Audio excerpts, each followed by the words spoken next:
I'm frequently asked what was the beginning of Valley Forge. As you in all probability know, I am the founder of Valley Forge.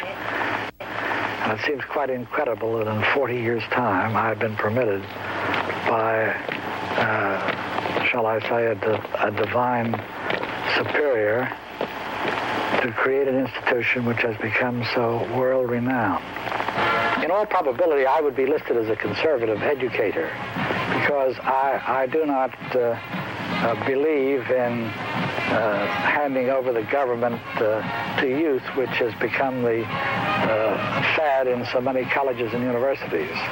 We do make first-class leaders and first-class citizens out of them, imbued with a spirit of a good old American patriotism, the lack of which I think is the cause of much of our discontent in America today.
I'm Al Sinelli, class of 1939.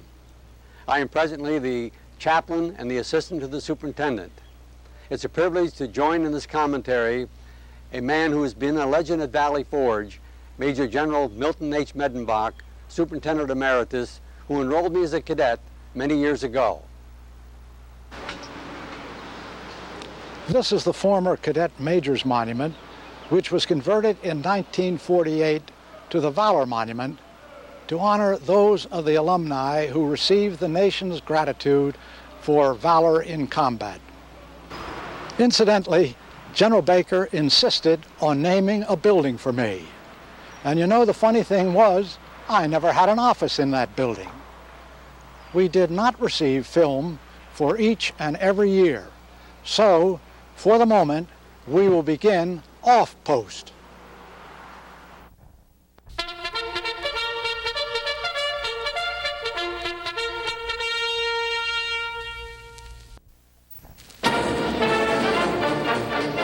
Now, this was a very great event in 1934. On the 10th of November, the entire Corps went down to Atlantic City for a football game with Atlantic City High School. General Baker was always thinking of some tour that would amuse the Corps, and this was really a great one as far as the Corps was concerned. We went down, had our football game, had a tremendous dance at the Traymore Hotel, and the next day, Armistice Day, we paraded on the boardwalk. And these are the pictures of that parade.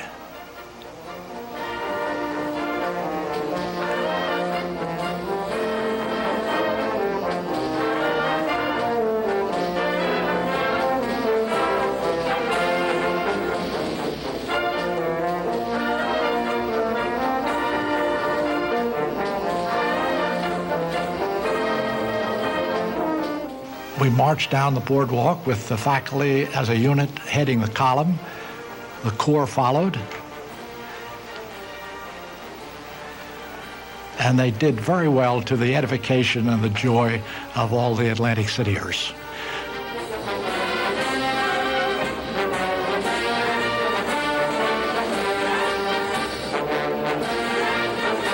Now the faculty comes by in a close-up, and there you see General Baker heading it and Lieutenant Midenbach bringing up the rear, followed by the all-employee band, which was an experiment that only lasted 1 year.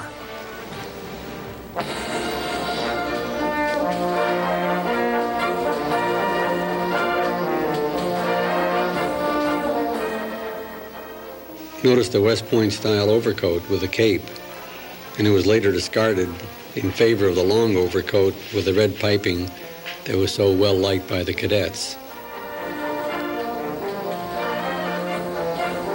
It was very colorful. Now we have the newest addition to the Corps was this beautiful animal that was brought down by Mr. Heyman, the father of Cadet Bruce Heyman, together with his Valley Forge blanket. After the parade, we all lined up in front of the hotel to have our picture taken, and I'm sure there are many of these pictures hanging on the walls of people of the class of '34. The faculty lined up in the front. There's some familiar faces there, I'm sure.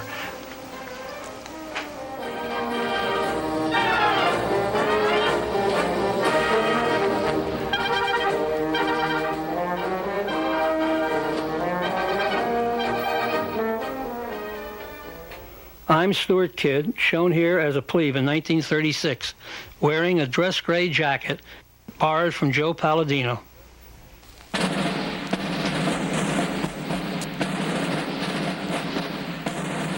This is Paul Riva, class of 1939.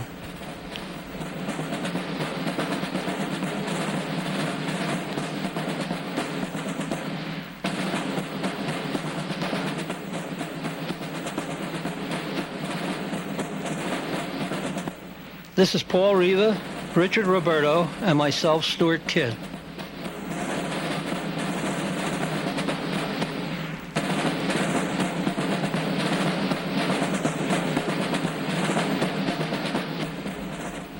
On my very first leave with my parents, I visited the burnt ruins of the original Valley Forge Military Academy at Devon.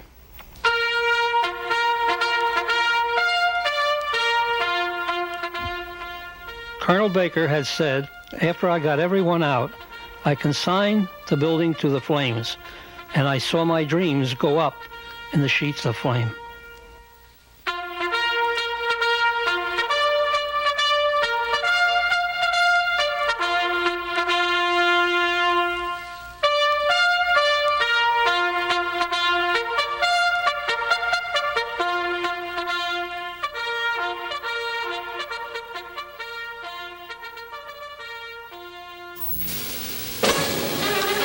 Cadet Bill Diebold leads his staff in the Corps of Cadets down Continental Drive.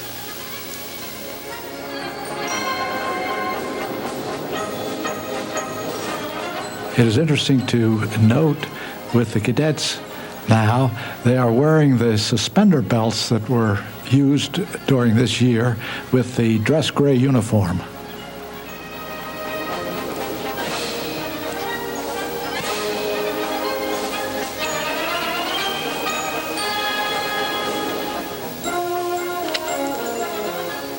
Who can forget Iron Mike Tyndall, an alumnus and tactical officer?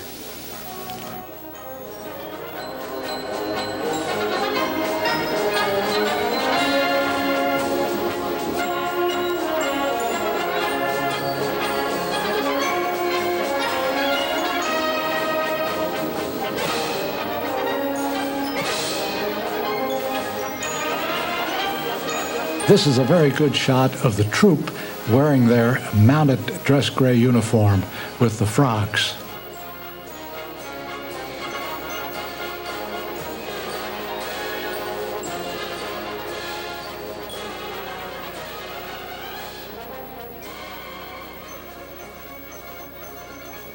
This is a very good photograph of the Corps moving around Washington Hall to enter the chapel.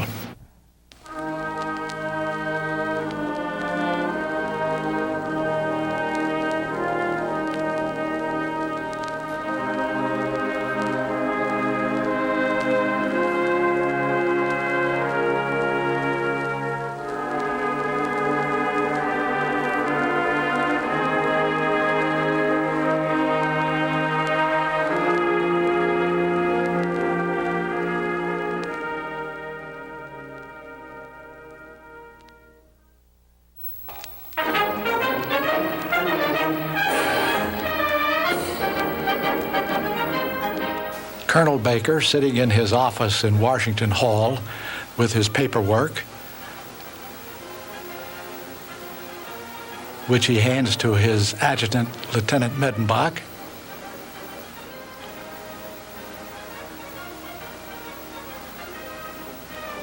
And now he sits at the table, pondering, should I order another load of bricks and mortar?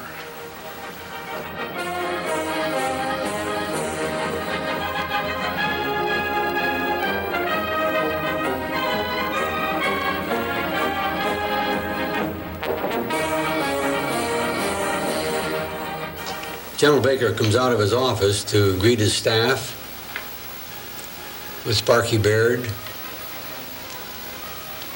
General Medenbach, Pappy Watkins, the PMS, Colonel Walker, Colonel Scott, Colonel Gilbert. And as usual, he had a very good story to tell them.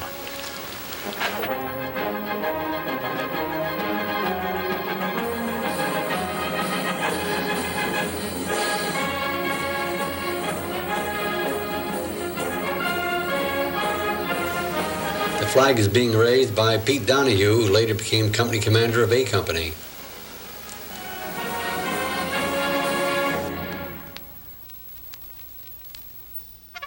Wade Ackley sounding the bugle through the large megaphone.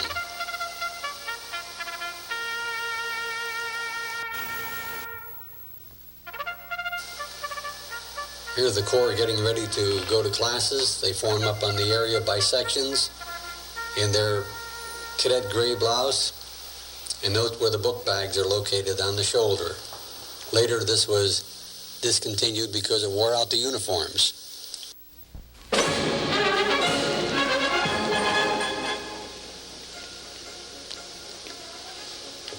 It's a middle school class with a young man named Cuff reciting.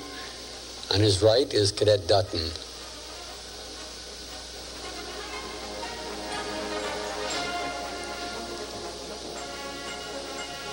Instructor is Lieutenant Hutton, a Valley Forge graduate.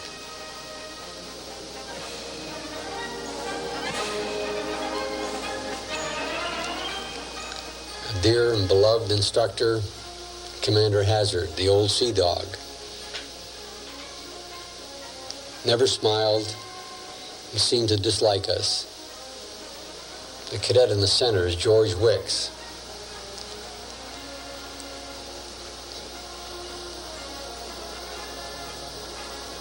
This is a physics class.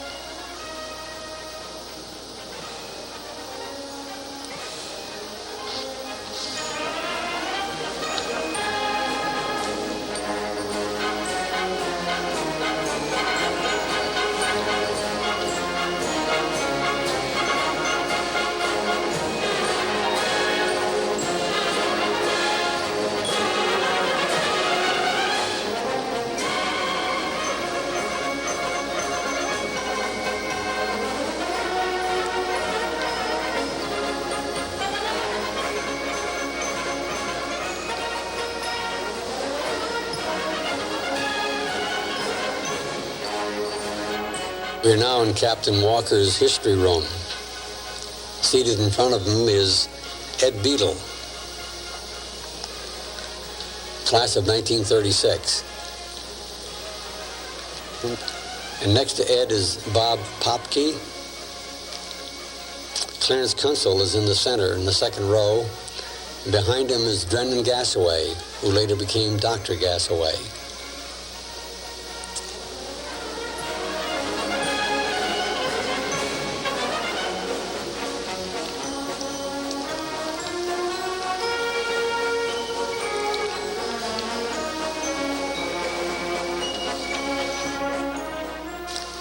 This is Lieutenant Zimmerman's class in business.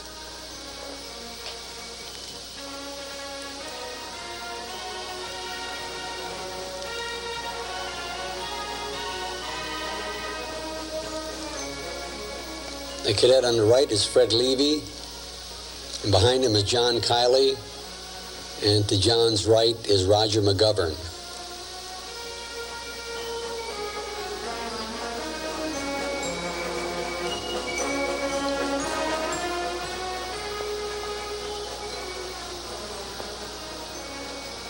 We're now in the library and we see Wade Ackley again.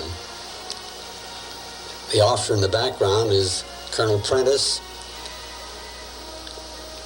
and this is Battalion Commander Bashford.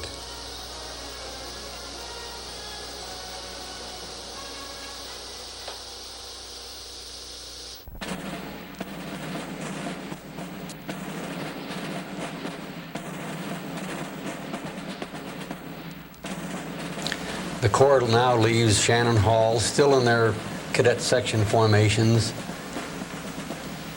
Notice the brick walls had not yet been built.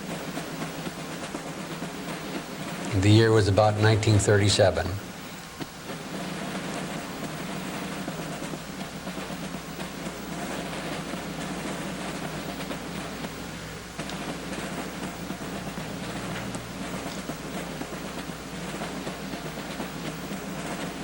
The Corps was well supervised, and a faculty officer was always present.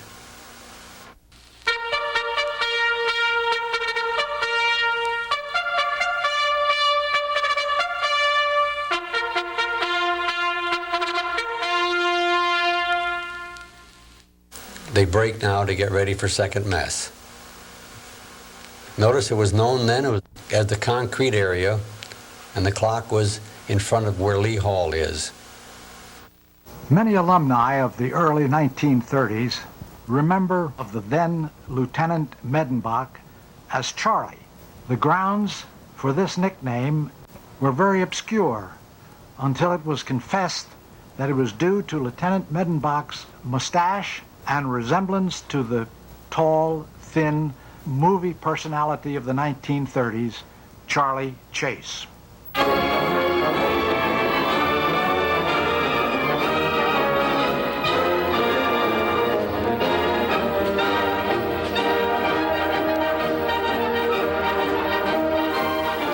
You notice the Corps is marching by in platoon front. The long gray line.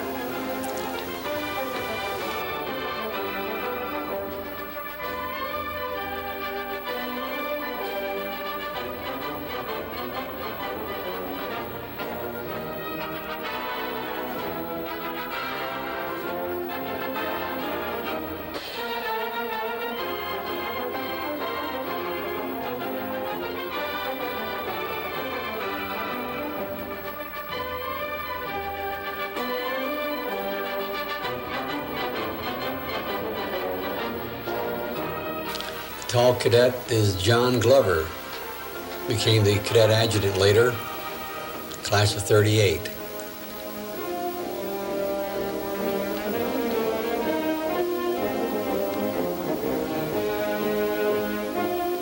We're now in the mess hall, served family style by waiters, linen tablecloths, napkins, and each one of us had a napkin ring with our name on it.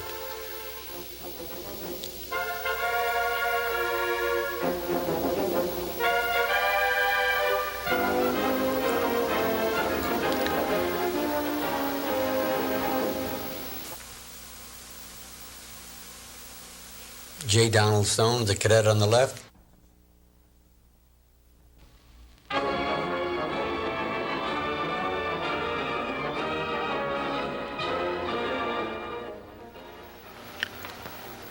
This assembly was in Lafayette Hall, the former gymnasium, and it had quite a long history because it was the gymnasium, and then it became the cadet reception room, and then it became the officers' mess.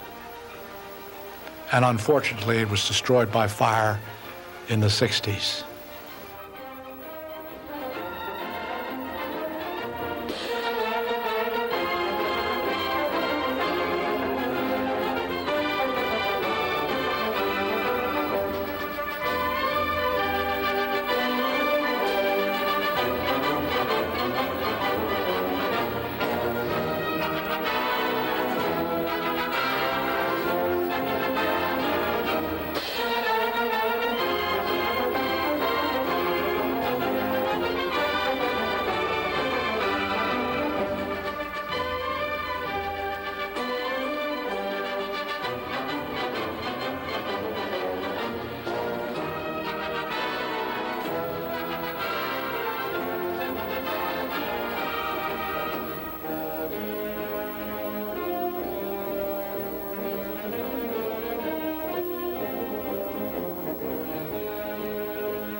Commandant of Cadets, Major Desilets, is making an inspection. The cadet in the center is Falcon John.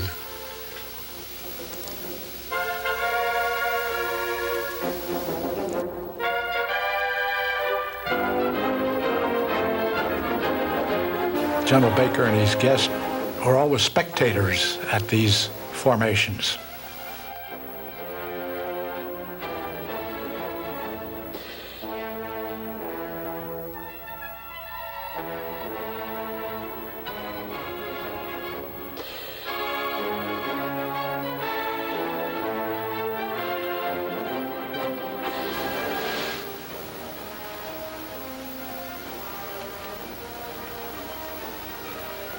We get a good shot here of Wayne Hall in the far distance before it was remodeled.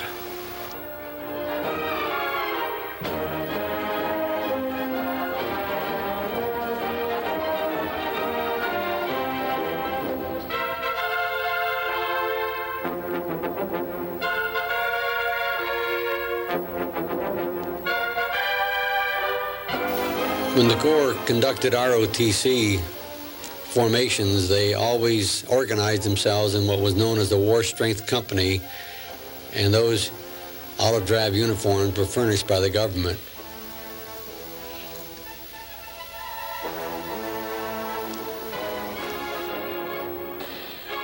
They're going through machine gun drill with a Browning water-cooled machine gun.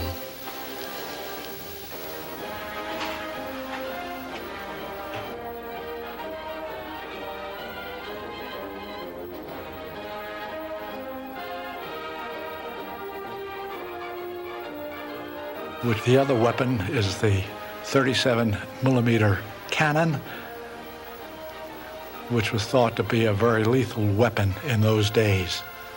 The instructor is Lieutenant Sparky Baird, who is a dear, dear friend of Valley Forge even today.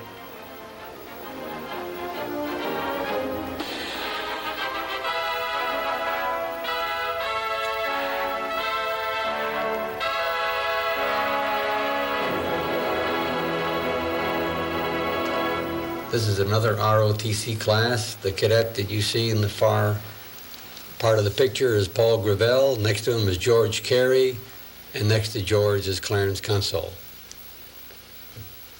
The classroom is in Wayne Hall.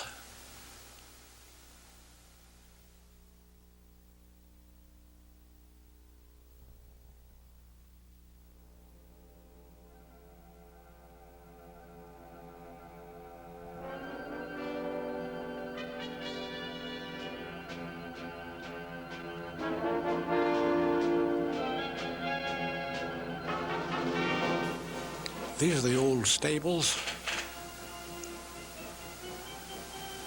which have long since gone.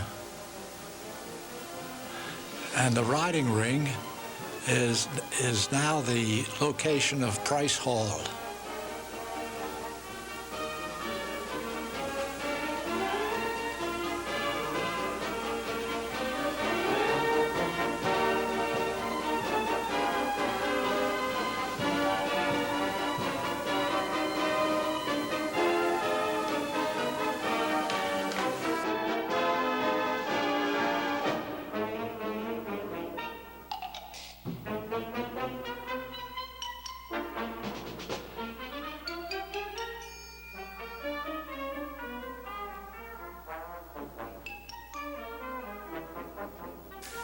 This was the musical ride by the troupe, which was always very well done and very popular with the spectators. It also gives us a good view of the parade ground as it originally was constructed. The canopied area above the stands was the faculty stands.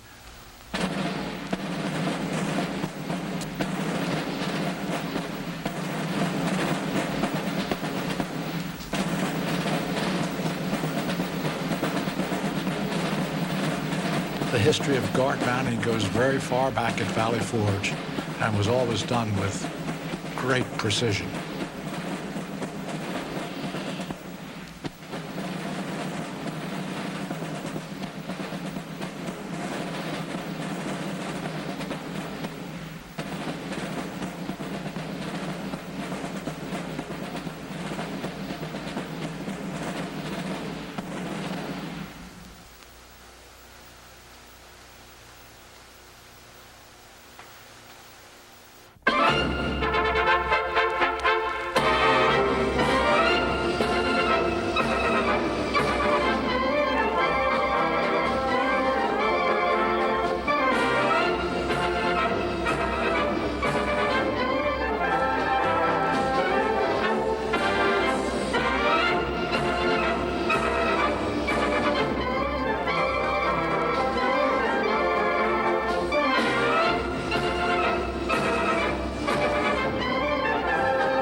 The trooping of the line was always a very picturesque part of the parades. Colonel Baker and Colonel Bucknell trooping the line.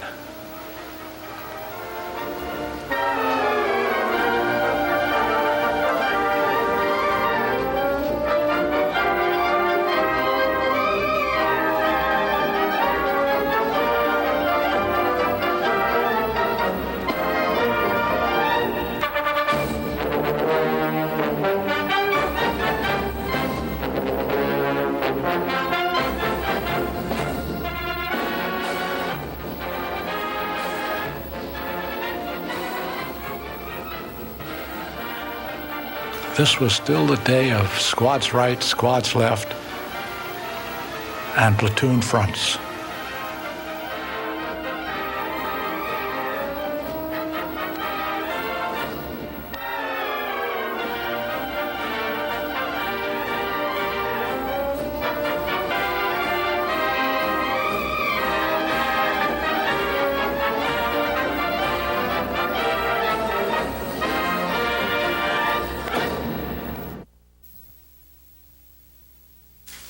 Cadets enjoying a pleasant afternoon walking their dates around the campus.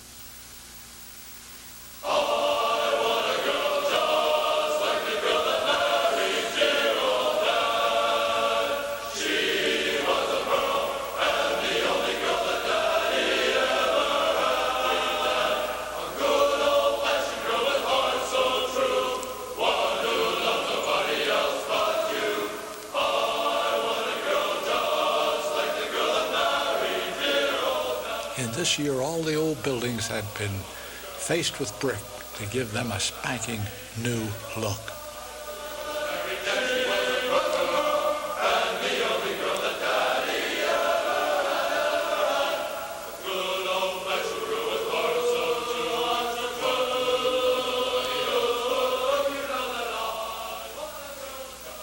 These steps to the parade ground became the class of 41 steps. And this is the garden at Thomas Hall that was used for smoking area, etc., during dances.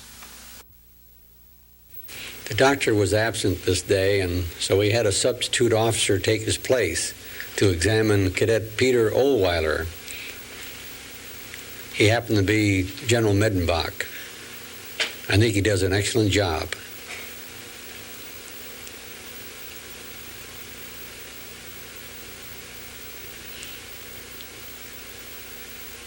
Note how professional he is.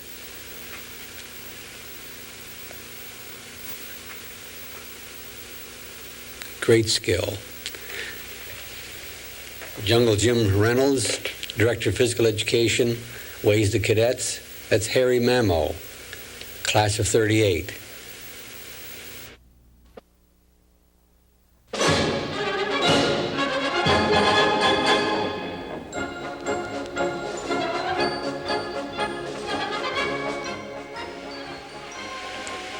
Two dear friends of the school, Joe the Boodler, Joe Fitzgerald, and his brother Fritz.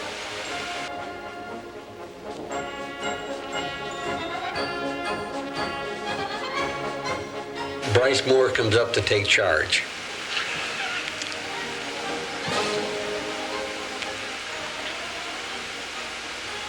The boodle shop was then in the basement of the west end of Hamilton Hall.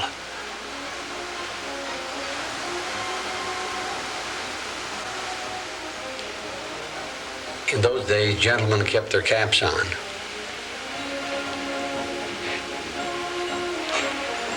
At the east end of Hamilton Hall, there was sufficient room for some pool tables, and that was Lieutenant Reynolds' part. That was his responsibility, and he took it very seriously. As a matter of fact, at staff meetings, Colonel Baker would slyly remark, "And now we will have a report from Lieutenant Reynolds on the status of the pool tables." Fencing became a very effective and important athletic opportunity with the advent of Lieutenant Stern, who was a champion fencer. The cadet on the right was Willie Kuhn, class of 40. That's Cadet Miser.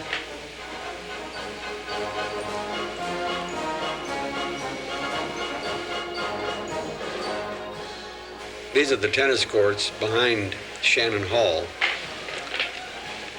Later, the north wing of Shannon Hall was built.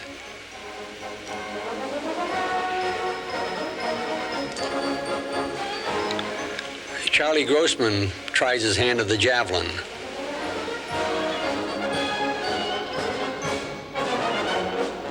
And this is Cadet David Finney, Jr., whose parents took these pictures. This is the formal garden, which is now occupied by the May H. Baker Memorial Library.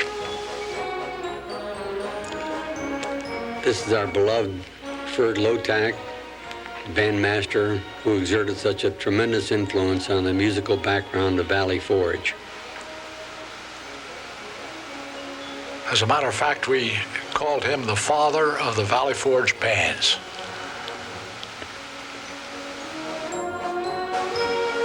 Cadet officer saluting is Wade Ackley.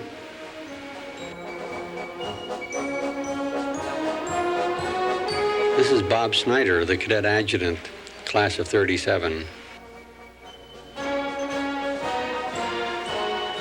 And Bob Snyder leading the staff down the steps, followed by the cadets wearing their old-style full-dress uniform.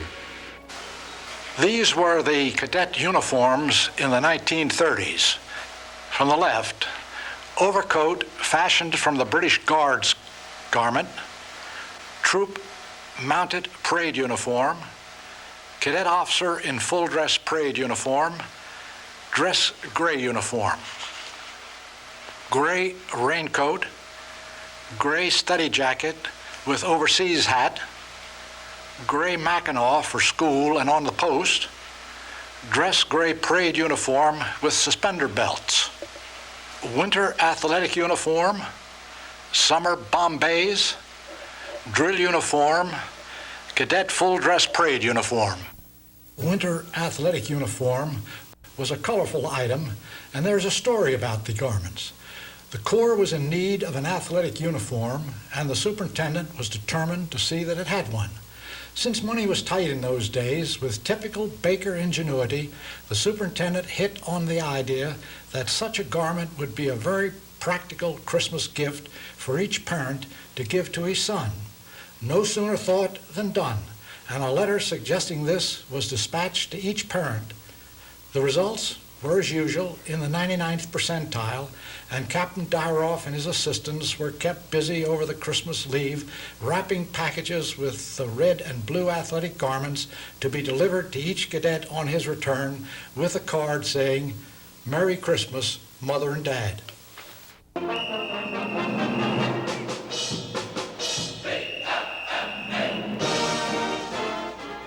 A group of lower school cadets under the founder's oak in front of Van Steuben Hall, engaging in a bit of horseplay under the direction of the director of athletics, Captain Reynolds.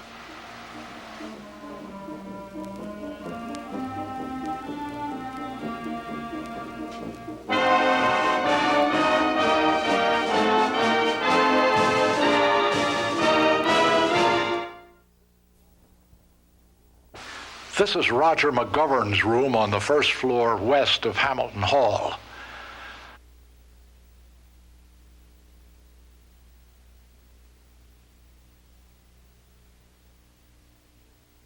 Incidentally, that room was my room when I was a tactical officer and my second year at Valley Forge.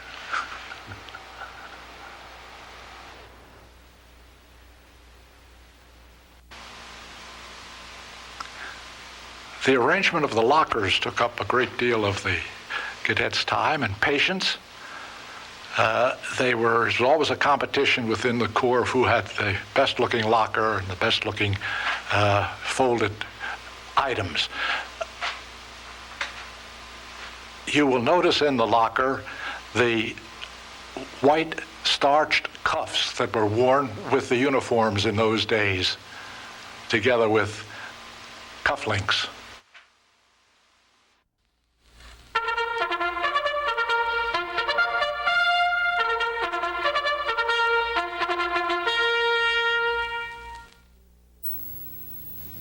I'm Stuart Kidd. The regimental commander is Orlando Santa Maria. This is Father's Day Parade, 1939.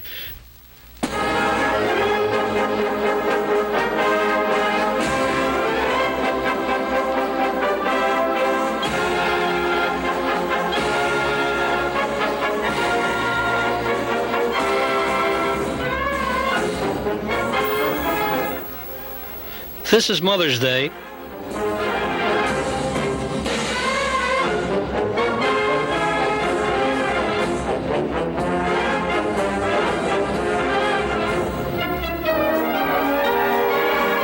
The Armistice Day parade in Philadelphia was always an activity of the Corps of Cadets.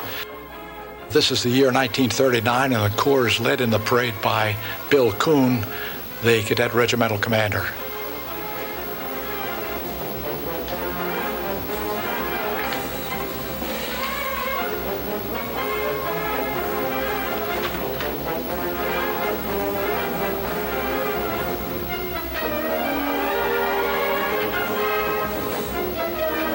The Corps is marching with their rifles at sling arms. A very rare occasion.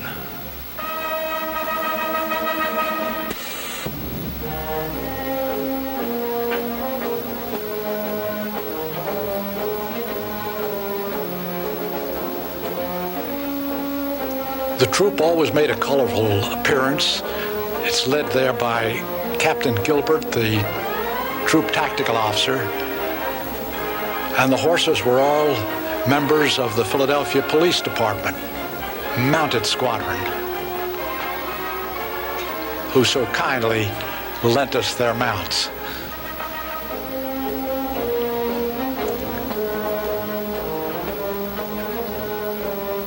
The battery proudly displayed their new vehicles.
The scout cars are used as prime movers for the 3-inch guns. The guns were given to us as trophies with wooden wheels, and we removed the wooden wheels and placed on the steel rims and tires.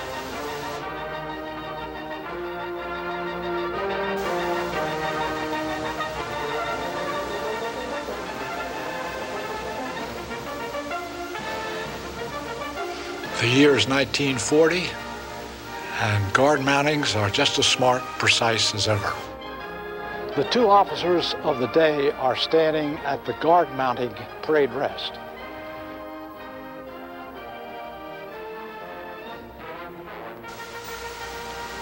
At the June week parade, the entire faculty were on the reviewing stand, and they trooped a line as in honor of the Corps of Cadets.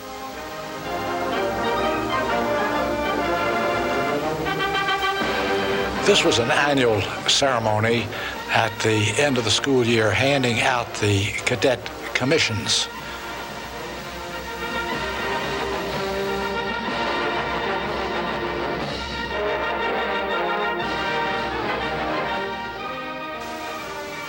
To old soldiers, of course, the pass-by in platoon front is always a thrilling sight.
And these are the bad boys at Valley Forge that are doing tour duty for having received too many demerits. The faculty officer is Warrant Officer Lefevre. Here's Bob Foe, one of the clowns of D Troop. Always clowning, always getting in trouble. And here we're coming back from the Devon Horse Show after performing the musical ride.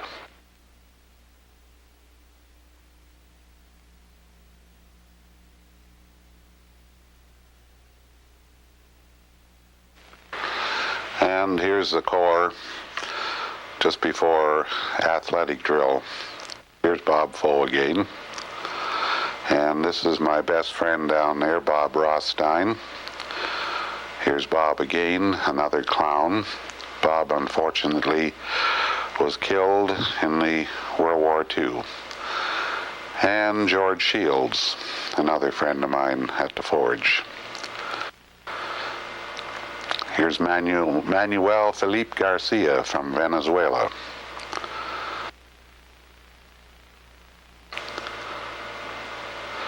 This is the outside dell, which was used quite often in the summer for concerts and assemblies and so on.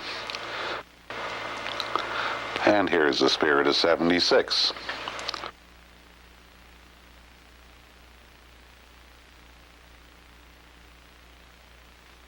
Bob Foe again. He came from Great Neck, Long Island. On the athletic field, Joe Palladino, who was the captain of our troop. And here are the bad boys that got tour duty, working so hard shoveling snow in winter to work off their demerit marks.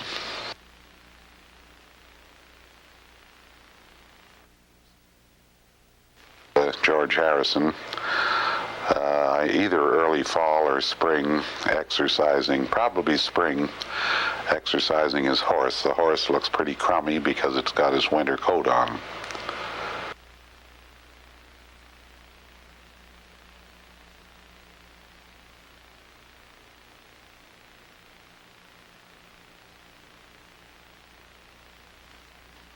And yours truly with his horse, Old Dan. Notice the marks, branding marks. Old Dan taught many a cadet how to ride, including me.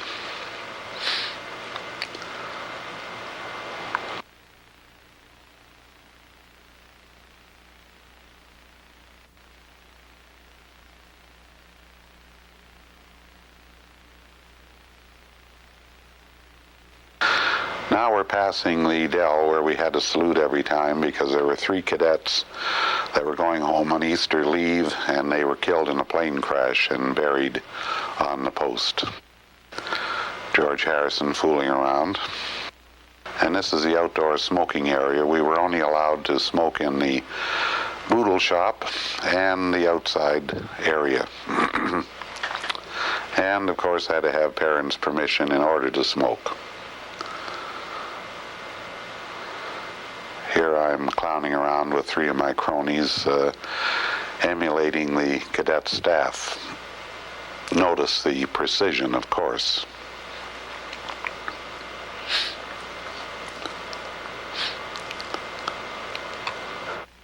And here's the cavalry troop during drill. At this time we are practicing the musical ride. George Harrison again. We did a very similar musical ride to that which the RCMP do.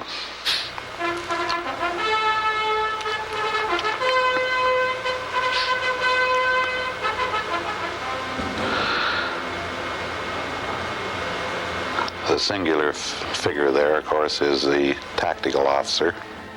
We used to call him Jungle Jim Reynolds. Here's the infantry going out to drill, and this is a fellow trooper, George Hans Schmidt, a German boy. Robbie Robinson, also of the troop in baseball uniform. And of course more clowning around coming right now. There he is.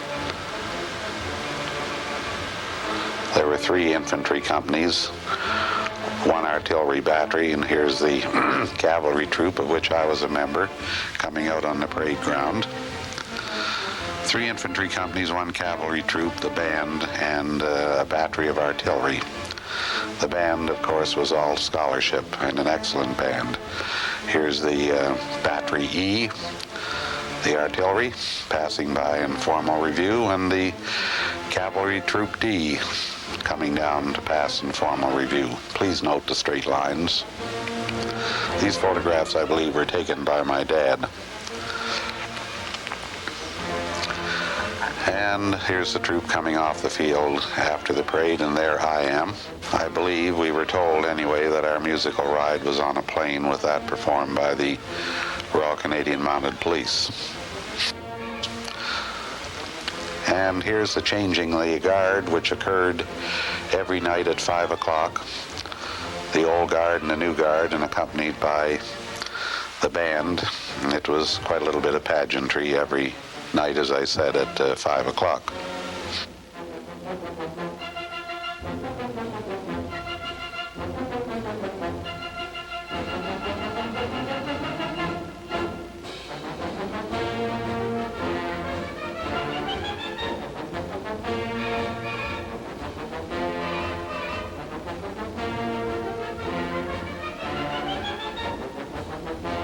You know, we paraded everywhere. To classes, to the drill hall, everywhere we marched. And we formed up here in the morning by the first class that we were going to.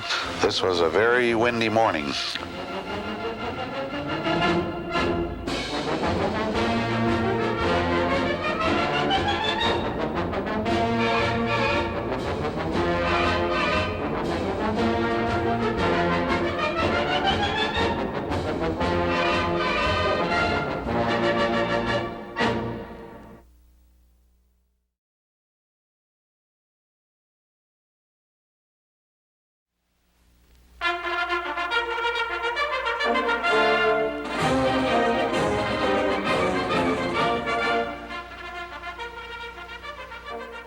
The Armistice Day Parade in Wayne was headed by Major John L. McKee, the professor of military science.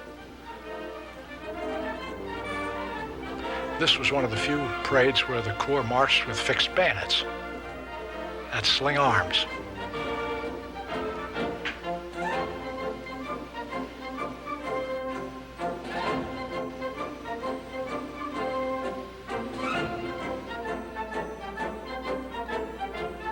And after the parade, the bayonets were very carefully collected from each cadet.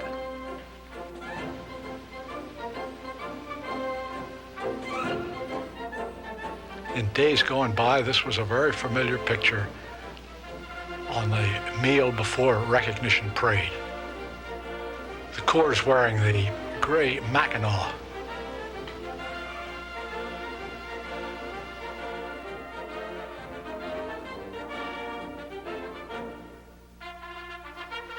Year after year, it's the same thing. The emotions are always the same.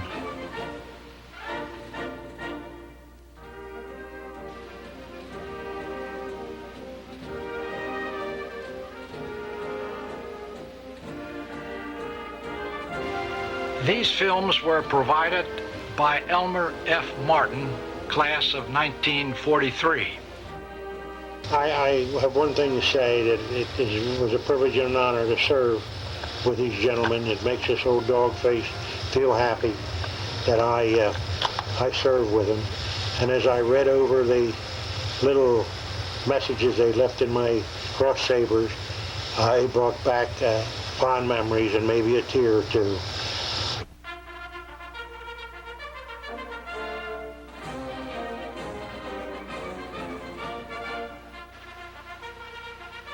There were ants, mosquitoes, and jiggers at Valley Forge Park in those days, too.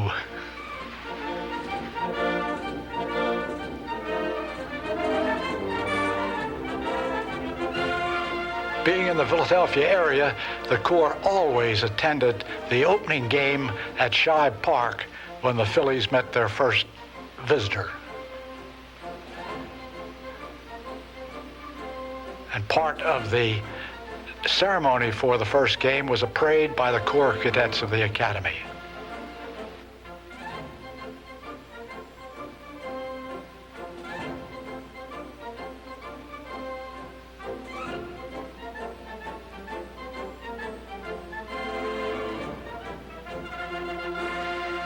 This is Parents' Weekend, 1941.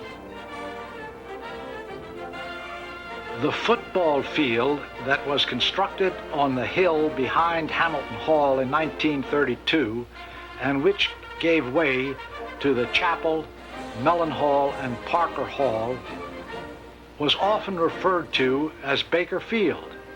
This was unofficial since the superintendent never authorized the designation and the field was never officially named. The Corps was treated to an occasion in 1933 when Medal of Honor winner Admiral Richard E. Byrd landed his autogyro on the upper field for a visit to the Academy. This is Memorial Day 1941. The ceremony in those days was held about the grave of Cadet Robert G. Evans, class of 37. Cadet Evans had been buried just north of the Flower Garden, and at the completion of the Chapel of St. Cornelius Centurion, his body was moved to the new chapel. Then and now, Evans' grave warrants a salute from every cadet.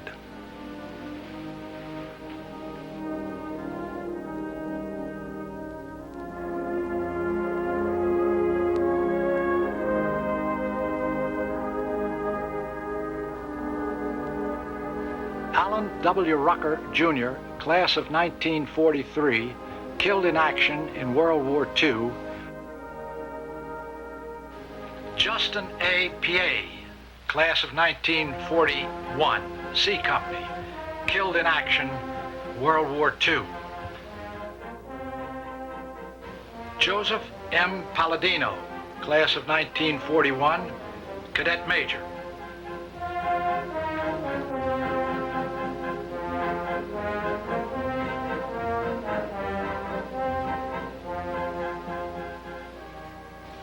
Your narrator, General Medenbach, is a bona fide alumnus, having been unanimously voted an honorary member of the class of 1941 just prior to his being ordered to active duty in 1941.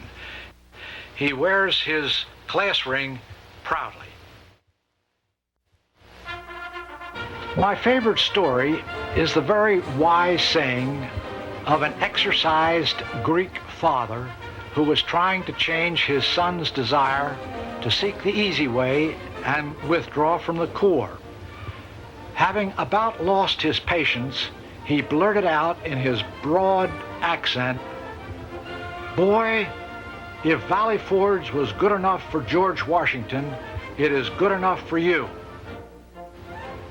I often wonder if the new plebe went out and inquired from his friends as to what class George belonged.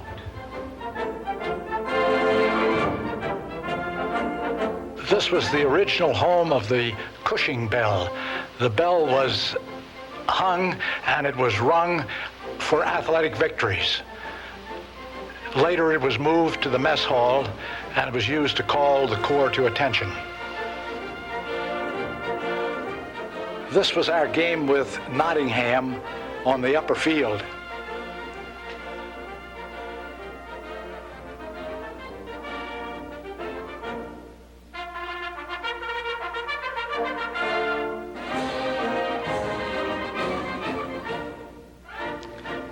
Major Kenneth F. Hill, Director of Admissions, demonstrates his ability on high stilts. We are not sure whether this was a recruiting gimmick. Major Hill also organized a stilt-walking platoon.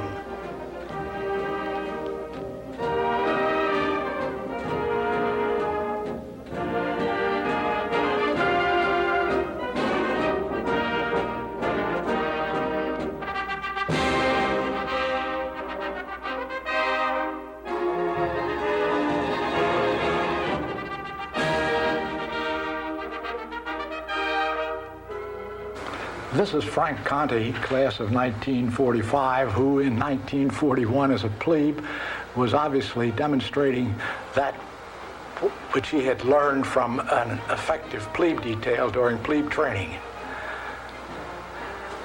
It was always a great joy to welcome parents on Sunday, and Frank is certainly showing them exactly the smartness and discipline that he has learned, even if it is only right or left face or maybe a mistake.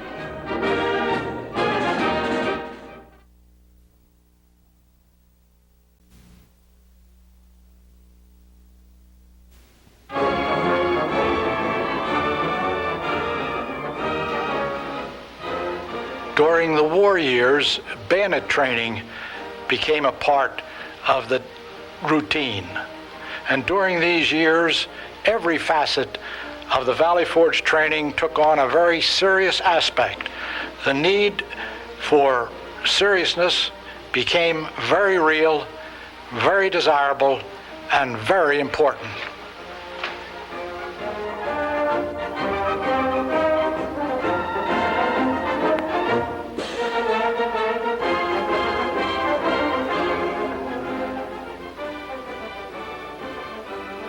Colonel Randolph J. Scott.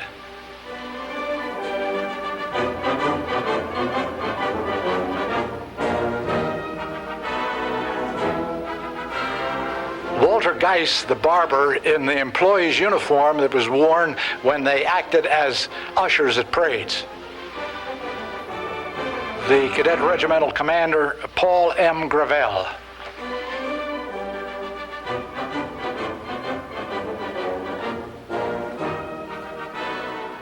During the war years, a service flag was flown from the main flagstaff indicating the number of alumni on active duty. Colonel Medenbach was absent. After graduation in 1942, the Thomas Hall Garden was the scene of utter confusion. Colonel Medenbach was absent. J. Fred Crane, Elmer Martin, Al Merwin, W.M. Smith, Frank Reinhardt.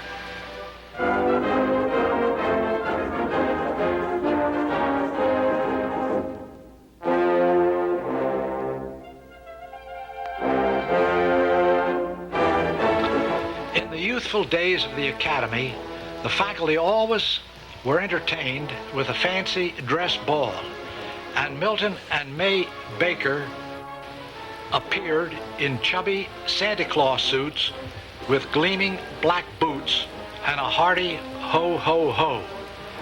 This appearance of the superintendent and his lady made conversation for years among the faculty and especially the several cadets who were fortunate to be assisting at the ball.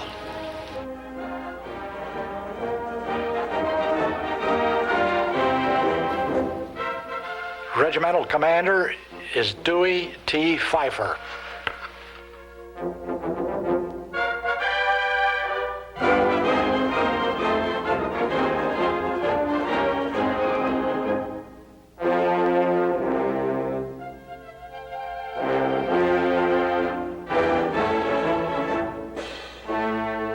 And there's the band of 1943.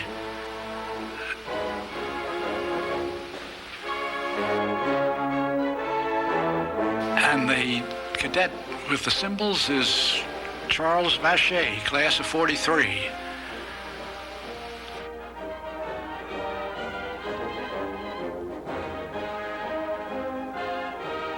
And now we see the band moving on to the parade ground a year later, and we find that Cadet Vacher from cymbal player has gone up to drum major of the band, and I must say a very distinguished one too. After graduation, Charles entered the ministry and became a bishop in the Episcopal Church.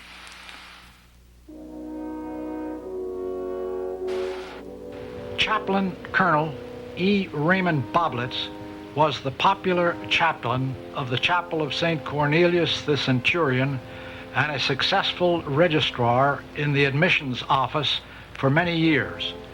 He passed away on October 5, 1986, at an advanced age. One of the interesting things in the construction of this beautiful chapel that was built in the basement of Washington Hall was that a great deal of the excavation was done by the cadets themselves. General Baker undoubtedly gave the word on this particular morning, since he's accompanied by the chaplain. This is an historic film because it shows the portico of Lafayette Hall, which was built soon after the arrival of the Academy in Wayne. Wayne Hall has a completely different look after it was bricked and portico put on and a good roof. The tower you see was erected on Baker Field, where the chapel now stands. It was a gift of the Wayne Ironworks to be used by cadets in Skywatch during the Second World War. E Battery takes part in some gun drill.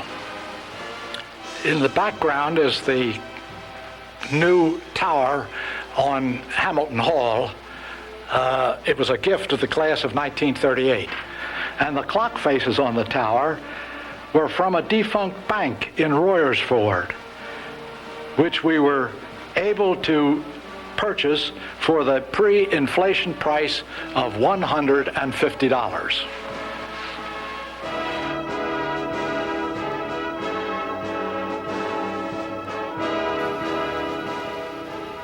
Homecoming, 1946.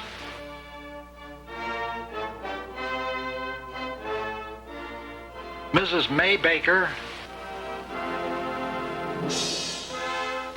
Bill Kuhn, Dewey Pfeiffer.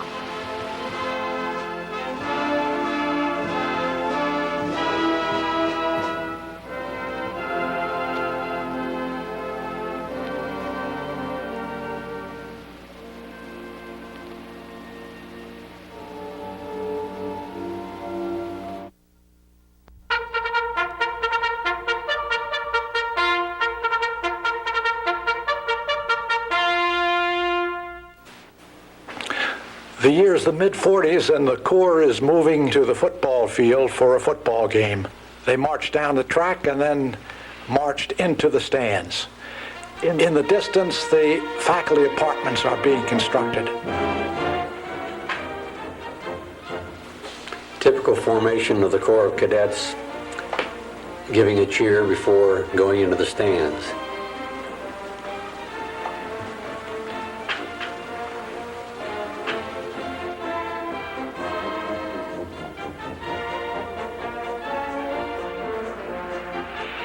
Now they're on the parade ground, and they always form the traditional VF to begin the ceremony. For the annual athletic review, which was the father, should I say, of the Gymkhana, which so many people remember so well. As you can see, it was a great occasion and attended by many parents who proudly saw their athlete sons get honored on that day. An order was read, and they came forward to receive their awards.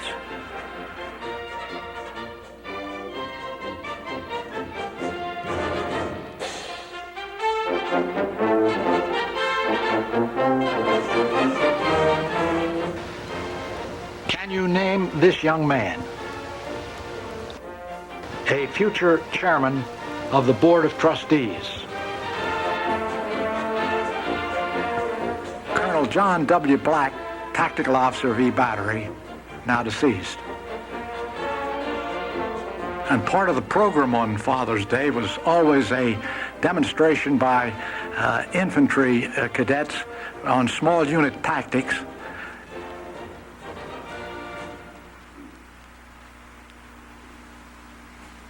Including the medicos. This was not quite the perfect day for the battery.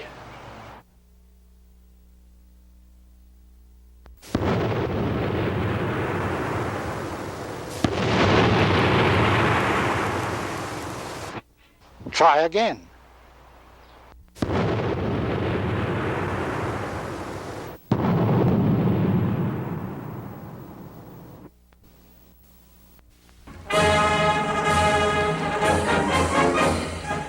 In the late 40s, the battery entered the post through the main gate in proceeding to the parade ground.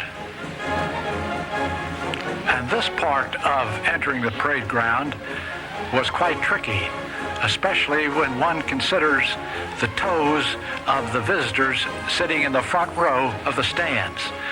And because of this danger, the gate on Eagle Road was built.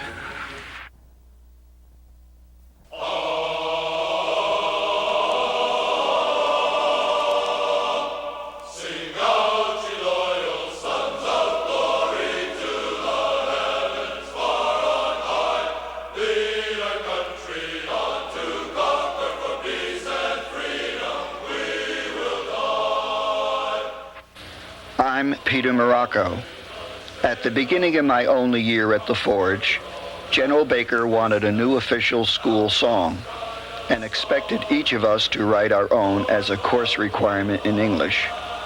My entry received an A grade, but then most of us forgot all about the supposed contest.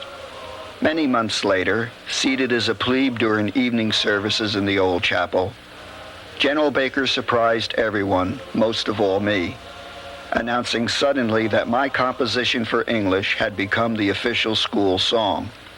In fact, as I rose in fear to go forward and receive the award, I popped a button off my dress gray blouse. Thus, when I turned to face the Corps and returned to my seat, I covered the opening with the General's Award, a check for $25.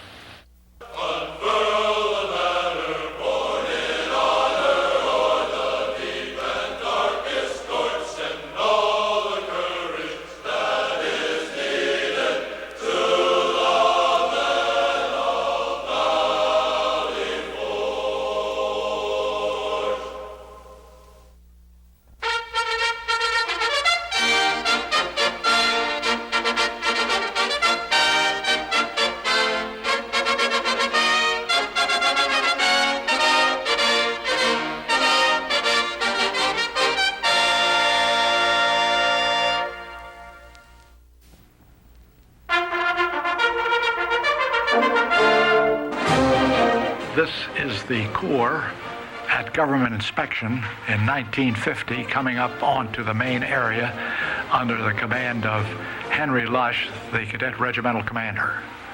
The detailed regimental inspection on the main area was part of the ceremonies before the parade. These were the days of detailed inspection. Even the bores of the artillery pieces were carefully inspected.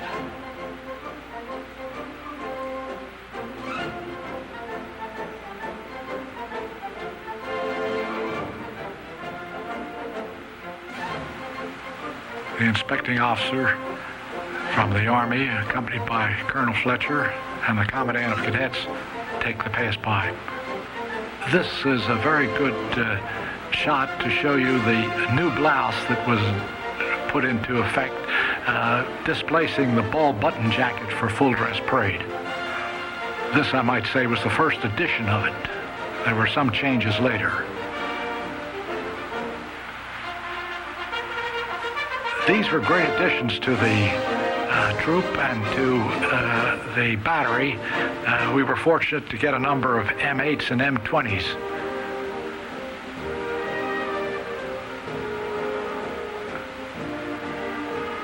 And also a number of weapons carriers and jeeps.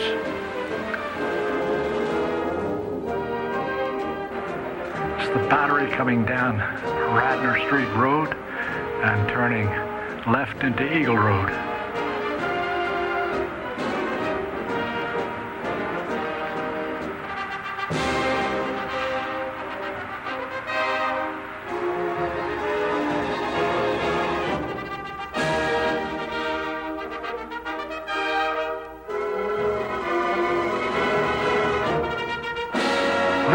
parents' weekend in the spring where the parents arrived to spend a weekend with their sons, and they were checking in, as we all remember, looking for name tags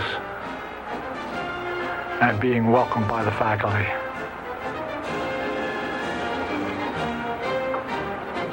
Walter Sell, class of 1952, and his brother John Sell, class of 1950.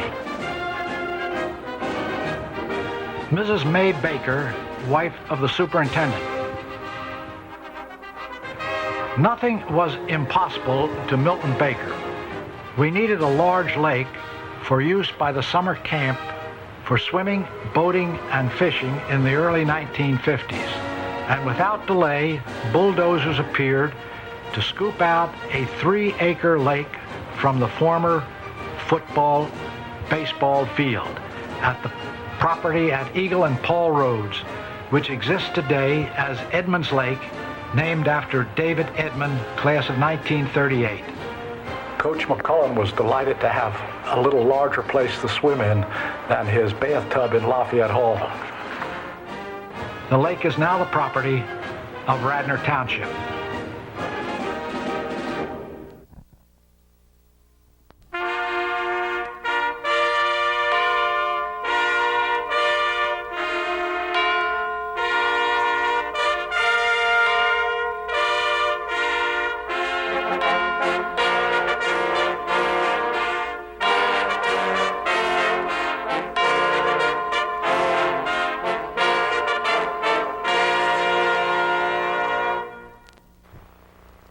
Dedication of the chapel on November 11, 1951.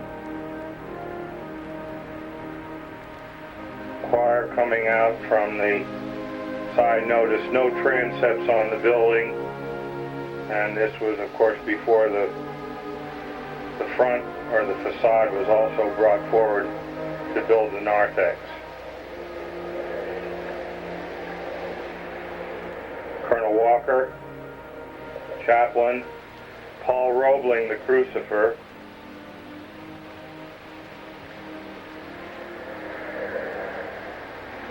Colonel Faltham conducting the trumpeters,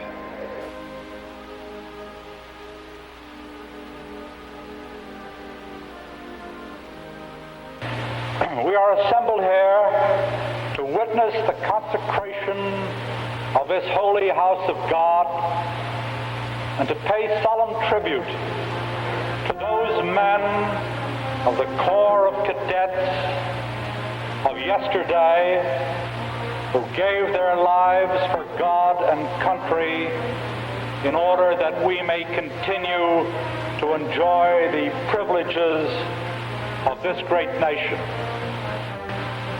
It is my prayerful hope that the young men of the present Corps of Cadets and the thousands who will inevitably follow in their footsteps will carry forth from this chapel an inspiration that will be a motivating influence throughout all the years of their lives.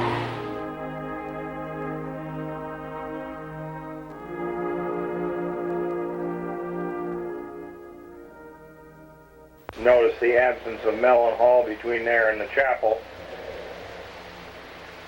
I tried to build a bit of a story with this fella handling the shot put.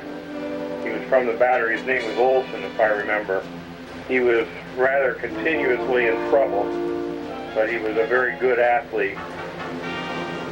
He got well into the meet when a guard came from Lee Hall to indicate that he was on a tour roster. And there was a bit of a conference, let's call it. And Colonel Flores scratched him from the meet and disqualified his performance to that point. It wasn't very long before Olson was back, having struck a bargain with the officer of the day and the tack on duty, agreeing to serve his tours on Saturday. So he was restored to the roster, and continued to rack up some points for the team. Young man by the name of Hedger, pretty good high jumper. Phil Hotchkiss. And standing on the right there is Phil Medenbach, who was a fourth classman at the time. During the summer camp season in 1953, there's Colonel Blank and Major South, I expect it was then. Colonel Mulkerns and General Medenbach in a rare moment of casual relaxation. I think this was the 4th of July. George Hussey, who was a bandy, killed in Vietnam. Colonel D. Keith Feltham, gentleman, bandmaster, teacher, musician, mentor, and, as far as several generations of Valley Forge cadets are concerned, especially the bandsmen, a giant of the earth. He made history by being the father of 27 cadet bands.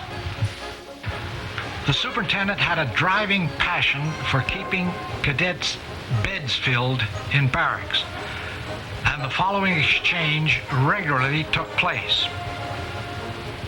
Quote, Captain Medenbach, how many empty beds do we have in barracks? Unquote. A number, sir. Fill them up with bandsmen without delay. In the spring of '54, the Corps went to Indiantown Gap. Everyone but the lower school went up there for 1 week. Colonel Pearson with Jack Warner, who was killed in a motorcycle accident as a state policeman, I believe.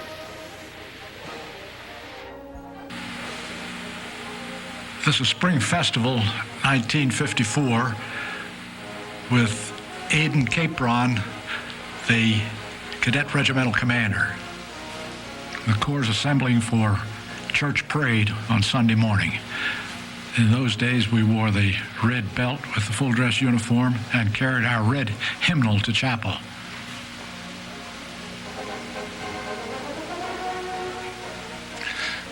Colonel Mulkerns is watching the march by as they go down Lee Hall steps. John R. Miller, the infantry battalion commander, follows the regimental commander. The band coming down the class of 1941 steps.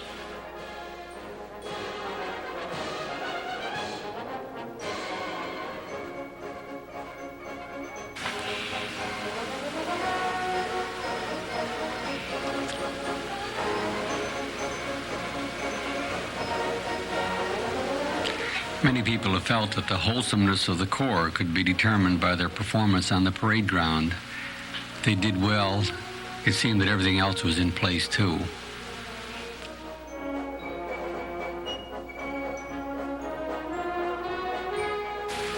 The Corps is now entering the main parade for the annual Memorial Day service. This was a very moving service. When the Corps was formed in front of the cross, the large cross at the flagpole, the cadet adjutant called for a report, and each company commander reported as follows. Sir, the following men of the company are absent, having paid the highest price to be called American, at which time a flower was dropped by the cross bearing his name to the accompaniment of a drum tap. The present honor roll, recorded in the Book of Remembrance in the chapel, lists 119 names.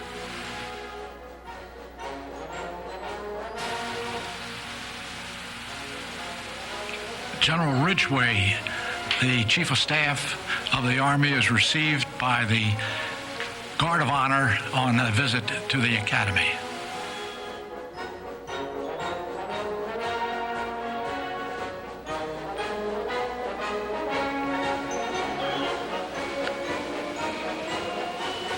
Herman Weiss, our respected choir master for so many years. Alan Weseleski of the band, who went on to earn the Navy Cross for heroism in combat in Vietnam as a helicopter pilot.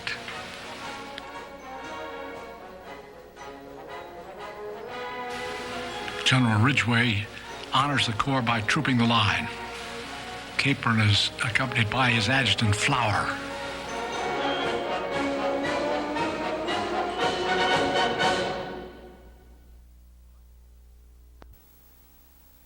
Frank Anderson coming down the chapel walk. A wooden statue of George Washington stood on the west end of the main area. Alan Hampel was the one we saw there, and this is Aidan Capron and General Medenbach trooping the line with Colonel Mulkerns and Ed Flower.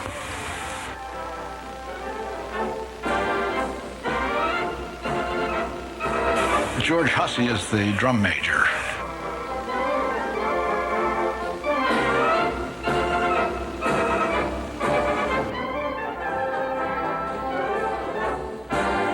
This is Jose Jerkin, class of 55. R.H. Anderson, fourth classman in 1955, greeting his mother and grandmother.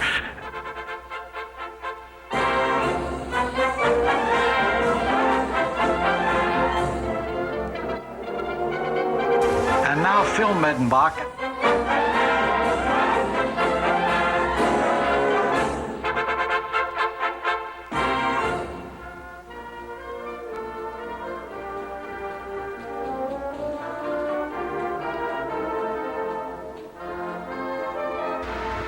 A Monday afternoon drill period with the newly formed field music group in 1956.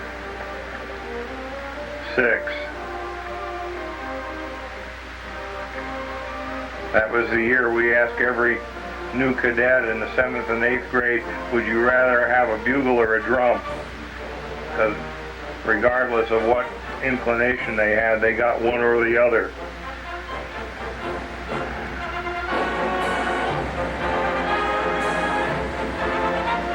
I think this is the first time they played for a mess formation.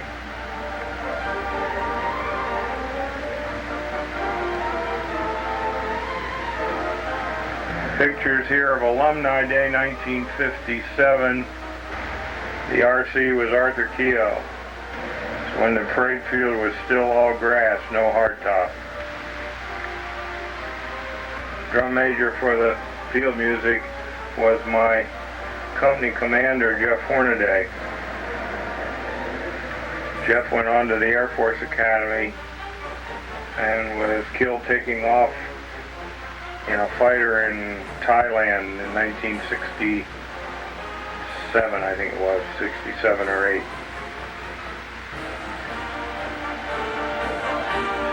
The blizzard of 1958 is what you are looking at here.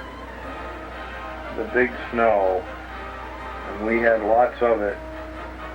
And we had no school for about 2 days, I think, until everything got cleared up. A lot of big trees down, and with a very difficult time for a day or two. Power outages and all the rest.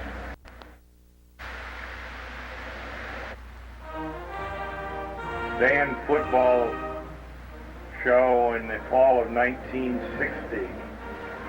This was, of course, also their Harrisburg routine. And this was one of the first beginnings of the use of the slow march.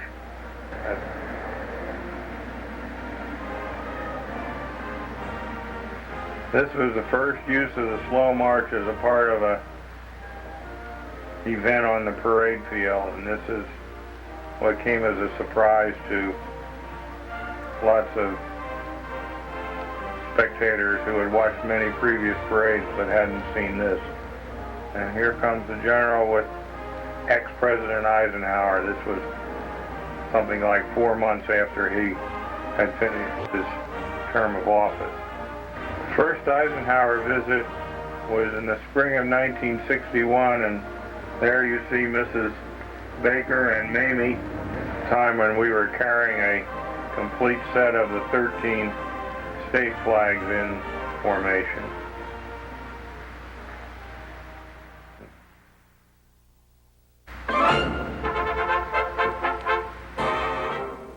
These fast pictures of the overall building's grounds were taken by Cadet Jack Gallagher, 65 JC. That was a very nice shot of Mellon Hall, which General and Mrs. Mellon gave to the Academy for the benefit of the Corps of Cadets. A really magnificent gift. This was a Saturday afternoon activity. The Corps attended all home football games. There we have General Baker and Mrs. Baker coming to the football game. The cheerleaders were a well-organized group in those years. Not only good gymnasts, but good cheerleaders, which made all the difference in the world.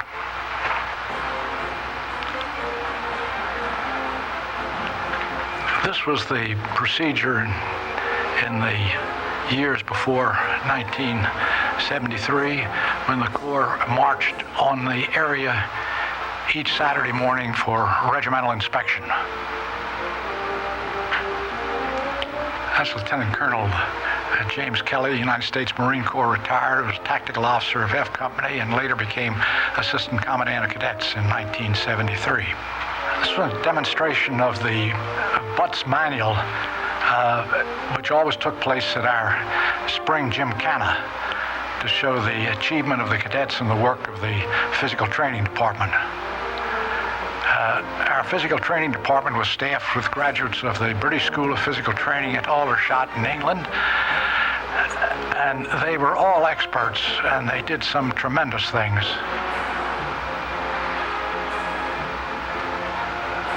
This is a picture of the present infirmary, Cadet Hospital, or we call it the Health Center now.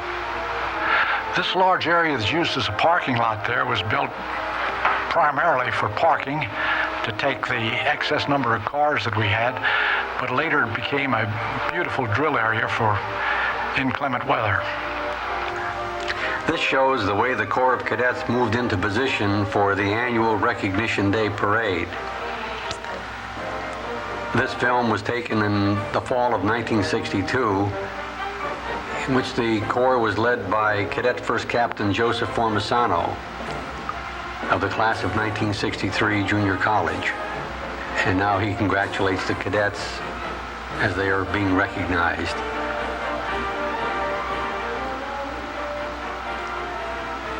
This shows a good view of the cadet gray blouse that no longer worn, but that used to be the regular school uniform and worn on many other occasions.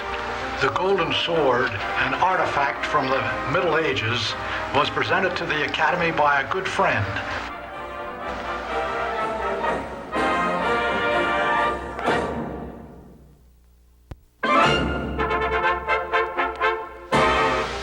This is Captain Anthony Pappas, an instructor in chemistry, showing his students how to conduct their experiment. He was an excellent teacher and remained several years at Valley Forge. This is Brigadier General Alfred Hess, a West Point graduate who remained at Valley Forge for 27 years.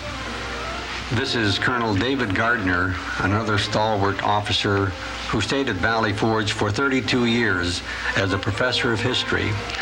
Doc Gardner, as he was affectionately called, was loved by his cadets. He was stern but fair, and those who knew him in the classroom or on the athletic field, particularly in track, were richer for having been under his influence. This is Colonel Charles Dayhuff. Charlie just recently celebrated his 80th birthday, and during the 10 years that he was at Valley Forge, he exerted a very strong impact on the cadets in his English classroom or as a guidance counselor. Colonel Horace B. Montgomery became the chairman of the Department of Foreign Languages. These beautiful stained glass windows in the library in Shannon Hall were originally installed in the old chapel in the basement of Washington Hall, and when the new chapel was built, the windows were moved to the Shannon.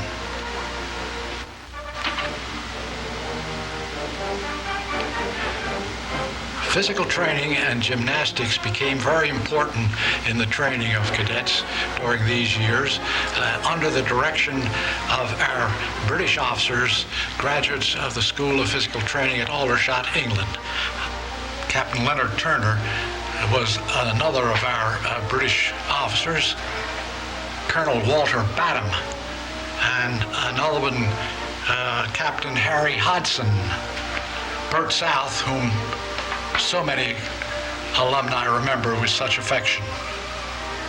This is Major Jack Kenyon, a regular Army officer on duty with the ROTC department, turning the pointer over to Curtis Heyman, Captain Heyman, who was the son of an alumnus, and he became the cadet regimental adjutant. Curtis is from the class of 1963. This is part of the exercise known as MS Weekend, when the Corps of Cadets got up early in the morning, about 4 o'clock on a Sunday morning, and went out to historic Valley Forge Park for their annual maneuvers. Critiquing the exercise is Sergeant Flora of the ROTC department. Coming forward to check the gun position is Sergeant Durabee, also of the ROTC department. And this is Sergeant Bargeband, discussing communications.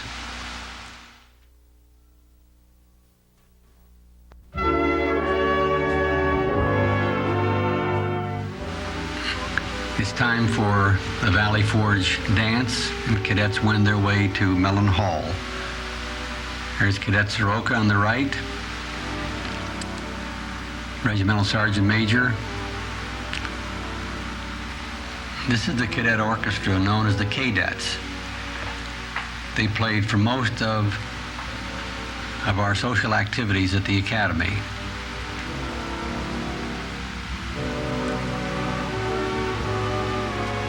There's David Knecht in the middle, class president, company commander of B Company.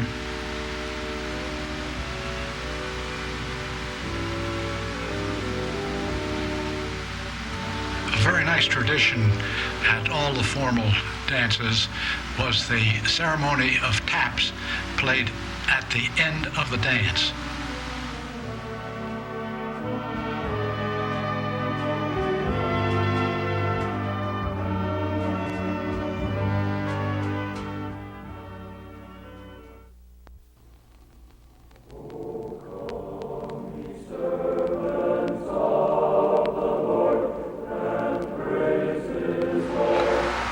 The chapel service has always been an important part of the life of the cadet at Valley Forge, and it certainly is the cornerstone of our character education program. This is Robert D. Woodside, our well-liked and very capable choir master and organist of the chapel. Remained at Valley Forge for 16 years. He passed away a few years ago. We still play some of his musical arrangements. Colonel Porter, the chaplain, leads the Corps in prayer.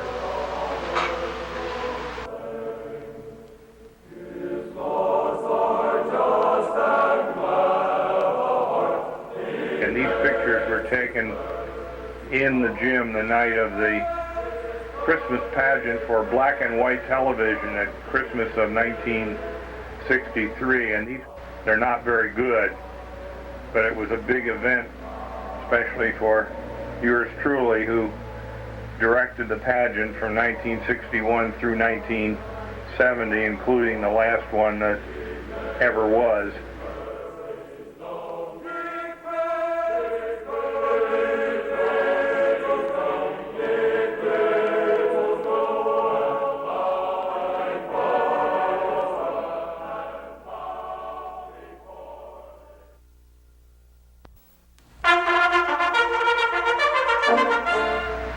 These pictures were taken in summer camp of 1966, Dusty McDonald, who was chaplain of the academy at that time. And this was the day of the so-called camporama, the big visitors' day of the summer. So we had parents there as guests.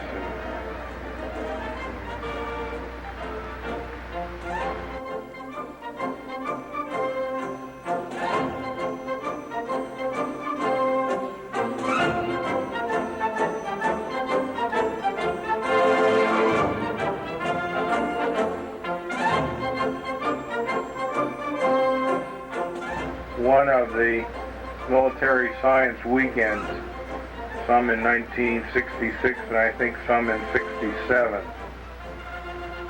Alan Wesselewski was in the training suit there.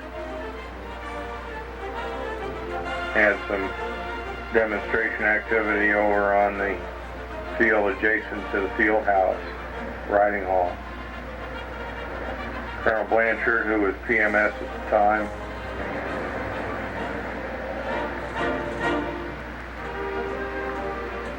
This was the following year, and these were taken over at Valley Forge Park. We had a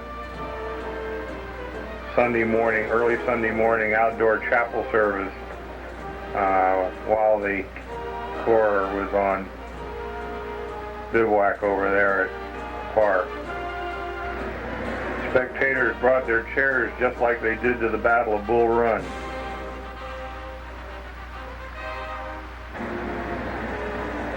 There's Arthur Sagiotis, General Sinelli,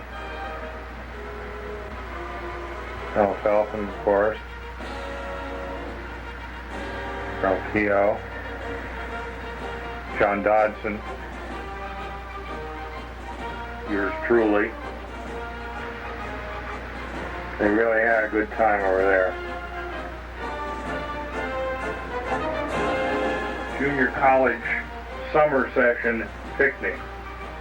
Ran a summer session of the junior college in 1968 for about 25 or 30 students. And we had a state cookout over on the junior college grounds. Peter Van Pelt, Colonel Roman served as chef with some help from his lovely wife, Colonel Mulkerns and General Medenbach. Colonel J. Stuart Mulkerns, a Canadian veteran of the Italian campaigns in World War II, a tactical officer for many years, whose personality, values, and concerns for the cadet made him unforgettable, and his retirement in 1975 left a grievous void in the tactical department.